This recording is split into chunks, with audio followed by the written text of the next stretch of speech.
Hello everyone, welcome to the channel. और बिना time waste किए आज हम टॉपिक पर आते हैं। और आज का टॉपिक है हमारा अणुसूत्र। और आप सभी जानते हैं कि अणुसूत्र का निर्माण किस प्रकार किया जाता है।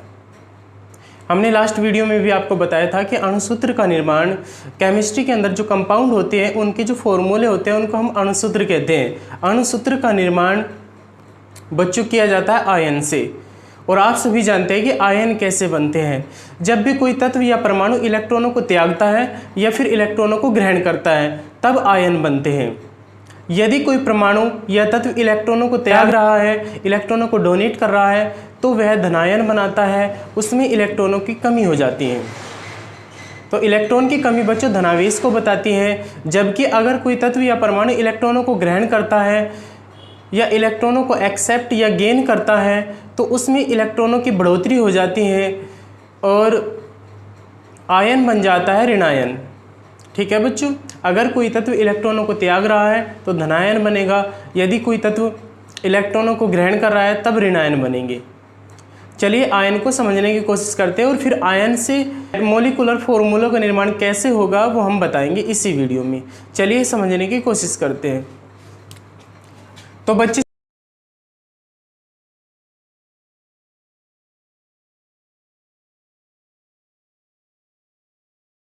सबसे पहले आयन को समझ लेते हैं। ये आयन होता क्या है या फिर बनता कैसे है आयन।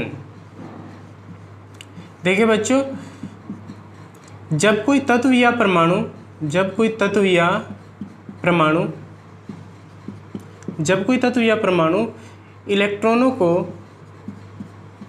इलेक्ट्रॉनों को त्यागता है, क्या करता है बच्चों, त्यागता है, या फिर इलेक्ट्रॉनों को ग्रहण करता है तब आयन बनते हैं। तब क्या बनते हैं बच्चों, आयन बनते हैं। या तो धनायन बनेंगे या फिर ऋणायन बनेंगे। अगर कोई तत्व या परमाणु इलेक्ट्रॉनों को त्याग रहा है तब धनायन बनेंगे, पॉजिटिव आयन बनेंगे, इलेक्ट्रॉन की कमी हो जाएगी। और यदि कोई तत्व या परमाणु इलेक्ट्रॉनों को ग्रहण कर रहा है तब ऋणायन बनेंगे, तो उसमें इलेक्ट्रॉनों की अधिकता हो जाएगी। ठीक है बच्चों, जैसे हम सोडियम को देखते हैं। सोडियम का संकेत होता है बच्चों Na। सोडियम का संकेत होता है बच्चों Na। परमाणु क्रमांक होता है 11। और हमने पहले भी बताया था कि किसी भी तत्व का जितना परमाणु क्रमांक होता है उसमें उतने ही इलेक्ट्रॉन होते हैं। अब ये जो 11 इलेक्ट्रॉन हैं इनको हमें कोषों में बांटना है। और कोषों में इलेक्ट्रॉनों को कैसे बांटा जाता है ये हमने लास्ट वीडियो में आपको बता दिया था। चलिए देखते हैं कैसे होगा। Na सोडियम का इलेक्ट्रॉनिक विन्यास। तो Na की बाहरी कोष में 1 इलेक्ट्रॉन है। हमने आपको बताया था अगर किसी तत्व की बाहरी कोष में 4 या 4 से कम इलेक्ट्रॉन है तो वह उन इलेक्ट्रॉनों को डोनेट करेगा। क्या करेगा, उन इलेक्ट्रॉनों को त्यागेगा। तो Na की बाहरी कोष में 1 इलेक्ट्रॉन है तो 1 इलेक्ट्रॉन त्याग देगा, तो Na प्लस हो जाएगा ये, तो सोडियम आयन। ये क्या बना बच्चों, सोडियम आयन। और सोडियम ने किस प्रकार का आयन बनाया, पॉजिटिव या निगेटिव, पॉजिटिव आयन। ठीक है बच्चों, चलिए देख लेते हैं क्लोरीन को। क्लोरीन का परमाणु क्रमांक होता है बच्चों 17। इलेक्ट्रॉनिक विन्यास करेंगे तो 2 8 7 होगा, क्योंकि क्लोरीन के पास 17 इलेक्ट्रॉन है। 2 8 10 और 7 17।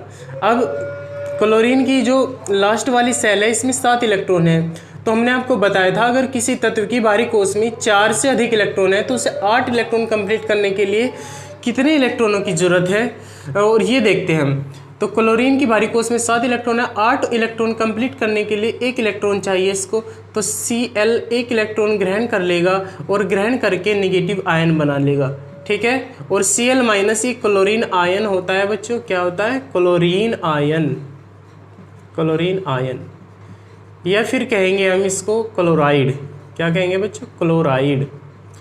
तो क्लोराइड का संकेत क्या होता है बच्चों, Cl माइनस। जब भी कोई तत्व या परमाणु इलेक्ट्रॉनों को डोनेट करता है तब पॉजिटिव आयन बनते हैं, क्योंकि इलेक्ट्रॉनों की कमी हो जाती है और डोनेट करने वाला धनवान होता है। ऐसे भी आप समझ सकते हो। ठीक है, पॉजिटिव आयन बनाएगा अगर कोई तत्व या परमाणु इलेक्ट्रॉनों को त्याग रहा है। अगर कोई तत्व या परमाणु इलेक्ट्रॉनों को एक्सेप्ट कर रहा है या ग्रहण कर रहा है या फिर गेन कर रहा है तो वह ऋणायन बनाएगा। क्योंकि अगर कोई आदमी किसी से पैसे लेता है तो वह ऋणी हो जाता है, ऐसे ही जब कोई तत्व या परमाणु इलेक्ट्रॉनों को ग्रहण करेगा तो वह ऋणी हो जाएगा या फिर निगेटिव आयन बनाएगा।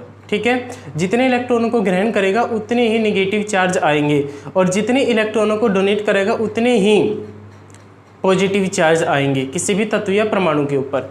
चलिए देखते हैं आगे हमें और क्या सीखना है। इसको मैं रफ कर देता हूँ।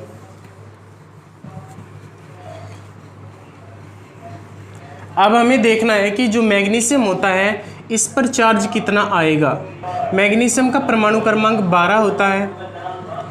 ये मैग्नीशियम का परमाणु क्रमांक बच्चों 12 होता है। इन 12 इलेक्ट्रॉनों को हमें कोषों में बांटना है, तो किस प्रकार बांटेंगे? 2 8 2 8 और 2 10 और 2 12 इलेक्ट्रॉन कंप्लीट हो चुके।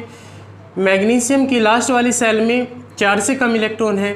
कितना इलेक्ट्रॉन है? 2 इलेक्ट्रॉन है। तो 2 इलेक्ट्रॉनों को डोनेट करेगा तो Mg+2 का चार्ज आएगा इस पर। ठीक है, कैल्शियम पे देख लेते हैं बच्चों। Ca परमाणु क्रमांक 20 होता है, तो 20 ही इलेक्ट्रॉन हुए। तो इन 20 इलेक्ट्रॉनों को कोषों में हमें बांटना है।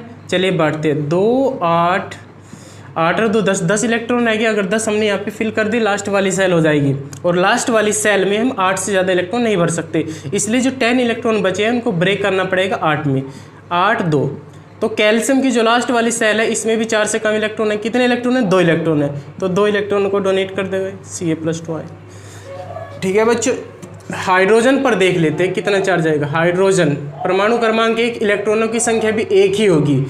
इस 1 इलेक्ट्रॉन को कोष में बांटना, तो पहली कक्षा में 1 इलेक्ट्रॉन आ जाएगा और इस 1 इलेक्ट्रॉन को डोनेट कर देगा ये। ठीक है, अगर 4 से कम इलेक्ट्रॉन है लास्ट वाली सेल में तो वह डोनेट ही करेगा, तो ये बनेगा हाइड्रोजन आयन बनेगा। ये क्या बनेगा? हाइड्रोजन आयन बनेगा। ठीक है, तो ये हाइड्रोजन परमाणु था, ये हाइड्रोजन आयन है। हाइड्रोजन परमाणु के पास में 1 इलेक्ट्रॉन था, हाइड्रोजन आयन के पास में 1 भी इलेक्ट्रॉन नहीं है। 1 इलेक्ट्रॉन था, वही उसने डोनेट कर दिया था। अब जो भी शेष भाग बचता है, देखिए हाइड्रोजन परमाणु में से 1 इलेक्ट्रॉन डोनेट करने पर हाइड्रोजन आयन बनता है या फिर बनता है प्रोटॉन।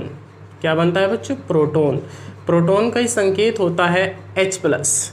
ये आपको नोट कर लेना है। चलिए नेक्स्ट देख लेते हैं। अब हमें ये पता करना है कि जो ब्रोमीन है इस पर चार्ज कितना आएगा। परमाणु क्रमांक होता है बच्चों 35। जितना परमाणु क्रमांक होता है उतने ही इलेक्ट्रॉन होते हैं। तो 35 इलेक्ट्रॉनों को कोषों में किस प्रकार बांटेंगे? 2 8 18 32 इसके अनुसार। चलिए पहली कक्षा में 2 इलेक्ट्रॉन आएंगे, दूसरी कक्षा में 8 इलेक्ट्रॉन आएंगे, तीसरी कक्षा में 18। 2 8 18 इसके अनुसार करेंगे। तो 18 और 8 26 होगी। 26 और 2 28, और 28 में कितना ऐड करें जो 35 हो जाए? तो 7 ऐड करना पड़ेगा। तो ब्रोमीन की लास्ट वाली सेल में 7 इलेक्ट्रॉन है, तो 4 से अधिक इलेक्ट्रॉन है, तो यह 8 इलेक्ट्रॉन कंप्लीट करने के लिए इलेक्ट्रॉनों को ग्रहण करेगा। तो 8 पूरा करने के लिए ब्रोमीन को कितना चाहिए? 1 इलेक्ट्रॉन। तो Br ने 1 इलेक्ट्रॉन ग्रहण कर लिया, तो 1 ही नेगेटिव चार्ज आएगा। ठीक है, अब ये होगा ब्रोमीन आयन। क्या होगा बच्चों? ब्रोमीन आयन या फिर ब्रोमाइड। ठीक है बच्चों, अब हम देखेंगे कि अणुसूत्र का निर्माण आयन के द्वारा किस प्रकार होगा। ठीक है, 2 टाइप आपको याद करना है, ये मैं बता देता हूं आपको। चलिए देखते हैं।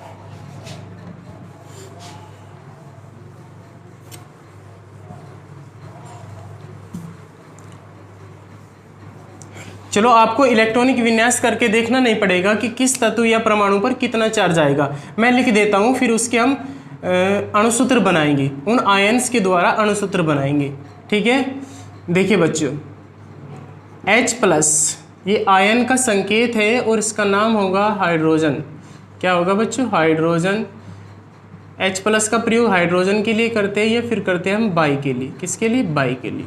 ठीक है बच्चों, अब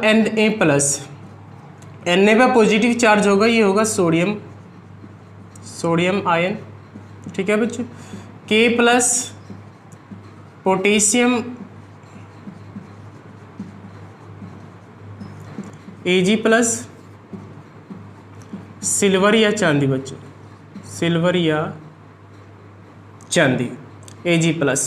Cu+ होता है बच्चों Q+। क्या होता है? Q+।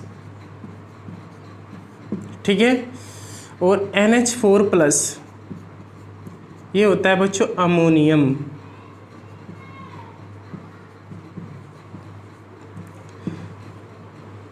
जिन आयन के संकेतों में बच्चों एक से अधिक तत्वों का प्रयोग होता है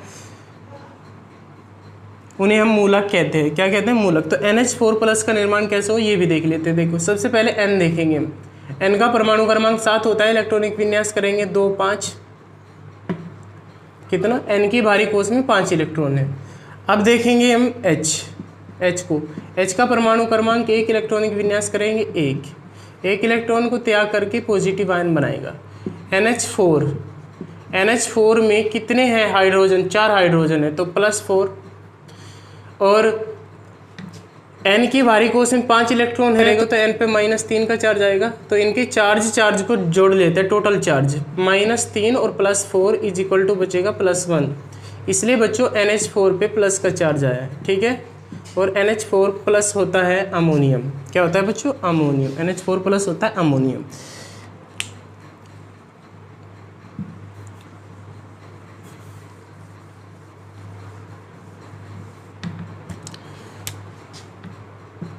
Cl- क्या होता है बच्चों? क्लोराइड। OH- होता है बच्चों हाइड्रोक्साइड। क्या होता है? हाइड्रोक्साइड, ठीक है। CO3- का चार्ज होता है बच्चों इस पे, ये होता है कार्बोनेट, ठीक है। SO4- होता है बच्चों सल्फेट, ठीक है। और O- होता है बच्चों ऑक्साइड,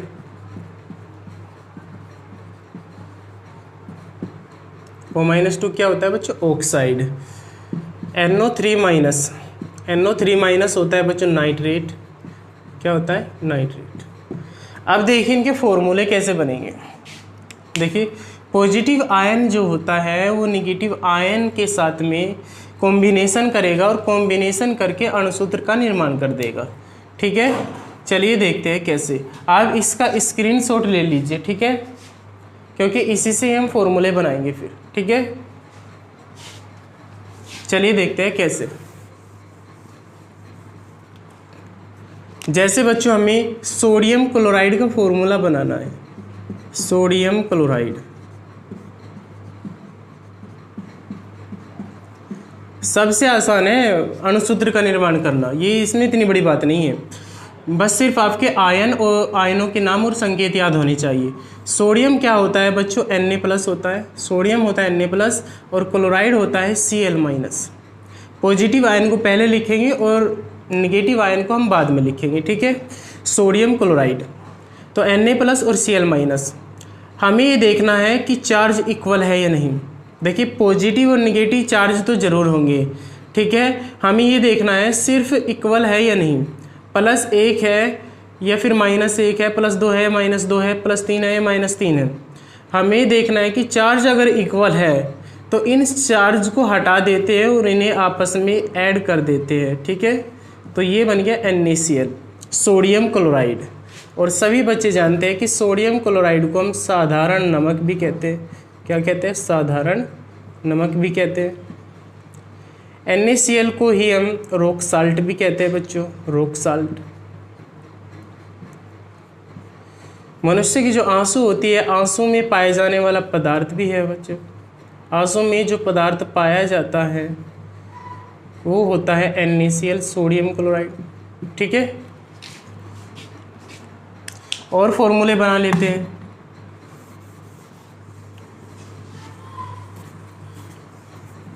ऐसे बच्चों हमें सोडियम कार्बोनेट का फॉर्मूला बनाना है। किसका? सोडियम कार्बोनेट का। सोडियम कार्बोनेट का इसको आपको अच्छी तरीके से समझना है। सोडियम होता है बच्चों Na+ और कार्बोनेट होता है CO3-2। यहाँ से आप देख सकते हो। तो Na पे पॉजिटिव चार्ज है और CO3 जो कार्बोनेट होता है इस पे नेगेटिव -2 के चार्ज है, ठीक है। कितना चार्ज है? -2 का चार्ज। अब इस पर चार्ज इक्वल नहीं है, तो जब चार्ज इक्वल नहीं होते तब क्या करते? तब करते हम जो चार्ज होते हैं उनकी क्रॉस मल्टीप्लाई। इसका चार्ज यहाँ पे आ जाएगा और इसका चार्ज आ जाएगा यहाँ पे। इनमें कोई परिवर्तन नहीं होता, सिर्फ जो चार्ज होता है उसी की हम क्रॉस मल्टीप्लाई कर देंगे, ठीक है। ये -2 का चार्ज है, ये यहाँ पे आ जाएगा, चिन्ह तो इनके गायब हो जाते हैं।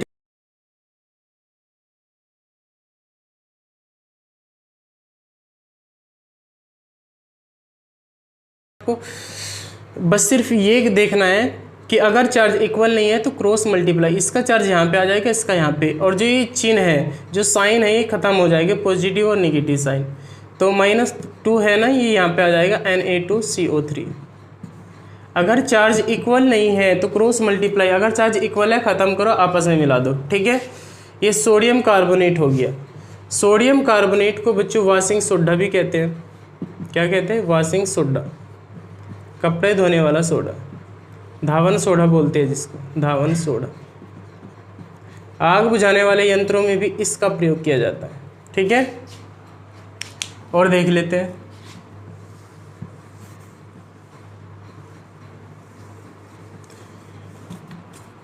जैसे बच्चों हमें कैल्शियम हाइड्रोक्साइड का फॉर्मूला बनाना है, कैल्शियम हाइड्रोक्साइड का फॉर्मूला बनाना है। कैल्शियम Ca+2 होता है और हाइड्रोक्साइड होता है OH-1। तो चार्ज तो इन पे भी इक्वल नहीं है, इस पर +2 का चार्ज है, इस पर -1 का, तो क्रॉस मल्टीप्लाई कर देंगे। ये तो ऐसे कैसे आएंगे, इन पे कोई फ़र्क नहीं पड़ता, ठीक है। तो कीजिए इसको Ca, और जब कोई दो तत्व आते हैं, ऑक्सीजन और हाइड्रोजन, जैसे इसमें आया हुआ है तो उसे ब्रैकेट में कर देते हैं OH, ये दो यहाँ पे आ जाएगा, ठीक है। कैल्शियम हाइड्रोक्साइड, इसे ही कहते हैं बच्चों बुझा हुआ चूना। क्या कहते हैं? बुझा हुआ चूना। सफ़ेदी में इसका प्रयोग किया जाता है, ठीक है। चलिए नेक्स्ट को देख लेते हैं। जैसे हमें एल्यूमिनियम सल्फेट का फॉर्मूला बनाना है, एल्यूमिनियम सल्फेट। एल्यूमिनियम पे Al पे +3 का चार्ज होता है बच्चों, और सल्फेट SO4-2 का चार्ज होता है। इस पे +3 का चार्ज है, इस पे -2 का चार्ज है, तो क्रॉस मल्टीप्लाई कर दीजिए, इनमें कोई परिवर्तन नहीं होगा, ये ऐसे कैसे आएंगे, ठीक है। इसका ये 2 है तो Al पे आ जाएगा Al2, और ये 3 था तो SO4 पे चला जाएगा, SO4 का थ्राइस, ठीक है। ये एल्युमिनियम सल्फेट का फॉर्मूला होगा, ठीक है बच्चों। अब एक फॉर्मूला और देखना है आपको, ठीक है, जो सेकंड टाइप है। देखिए बच्चों,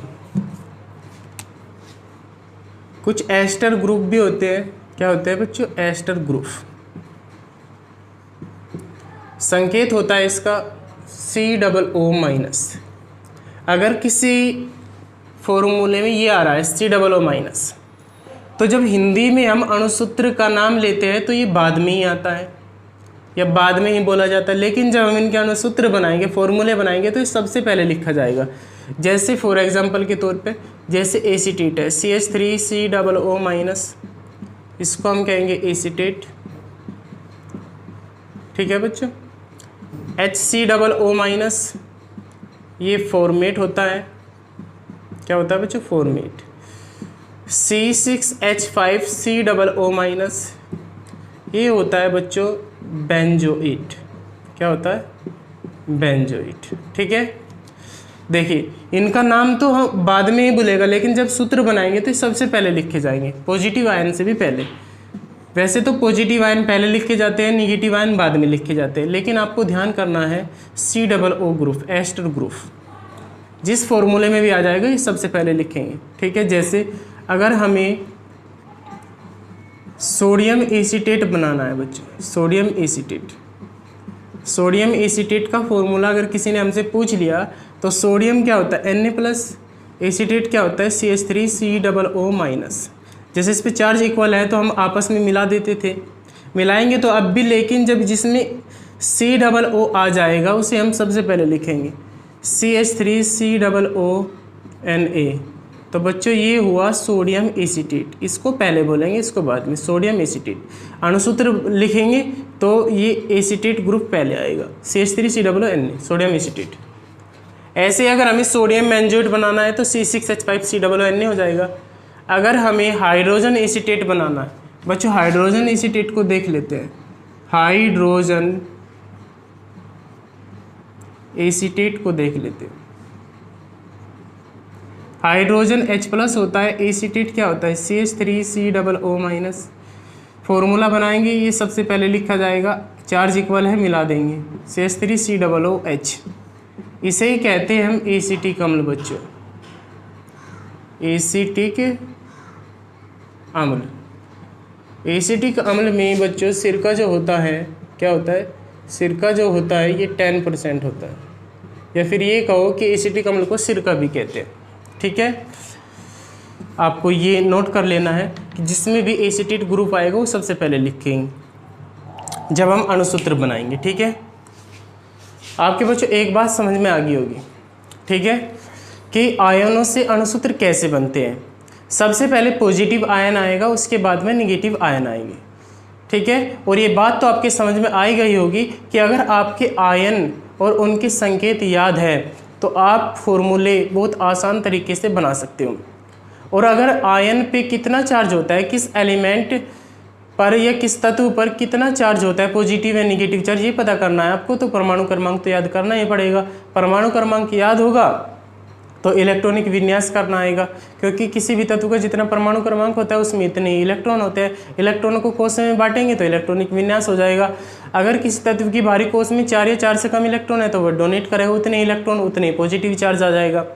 और अगर किसी तत्व की भारी कोष में 4 से अधिक इलेक्ट्रॉन है तो उसे 8 इलेक्ट्रॉन कंप्लीट करने के लिए जितने इलेक्ट्रॉन चाहिए वह उन्हें ग्रहण करेगा और उतने ही नेगेटिव चार्ज आ जाएंगे। तो आयन तो इस प्रकार बनेंगे, जब कोई तत्व इलेक्ट्रॉनों को डोनेट करता है या फिर एक्सेप्ट करता है तब आयन बनते हैं। इलेक्ट्रॉनों को त्यागा जा रहा है तो पॉजिटिव आयन बनेंगे, और इलेक्ट्रॉनों को ग्रहण किया जा रहा है तो नेगेटिव आयन बनेंगे। इसमें इतनी बड़ी बात नहीं है, लेकिन आपको इलेक्ट्रॉनिक विन्यास करने की कोई ज़रूरत नहीं है। ठीक है, इस वीडियो में मैं आपको एक चार्ट बना के दे दूंगा। ठीक है, आप उसका स्क्रीनशॉट ले लेना। ठीक है,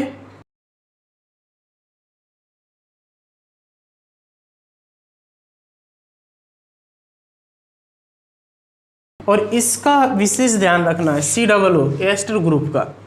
ये नाम तो बाद में ही भूलेगा, लेकिन जब हम इनका सूत्र बनाएंगे तो ये पहले लिखे जाते हैं, सूत्र में पहले लिखे जाते हैं और नाम में बाद में बोले जाते हैं। ठीक है, सिर्फ इनका ध्यान रखना है आपको। ठीक है, और आपके जितने भी फॉर्मूले हैं वे सब यहाँ से क्लियर हो जाएंगे। सिर्फ आपके आयन और उनके संकेत याद होने चाहिए। आयन और उनके संकेत आपको इसी वीडियो में मिल जाएंगे। ठीक है, जितने आयन हम लिखवाएंगे, ठीक है, किसी भी तत्व या परमाणु के ऊपर जितना चार्ज होगा उसकी ऑक्सीडेशन नंबर उतनी है। ठीक है, अगर Mg पे +2 का चार्ज है तो Mg के ऑक्सीडेशन नंबर या ऑक्सीकरण संख्या +2 ही है। अगर Cl पे -1 का चार्ज है तो Cl के ऑक्सीडेशन नंबर -1 है। ठीक है, किसी भी तत्व या परमाणु के ऊपर जितना चार्ज होगा उसके ऑक्सीडेशन नंबर विद चिन्ह, ठीक है, चिन्ह सहित उतनी ही होगी। तो यहाँ से ऑक्सीडेशन नंबर भी क्लियर हो जाती है। अगर आयन और उनके संकेत याद है आपके तो अणुसूत्र भी आप आसानी से बना सकते हो। जब तक आपके आयन और संकेत याद नहीं होने के तब तक आपकी समझ में अणुसूत्र नहीं आ सकते।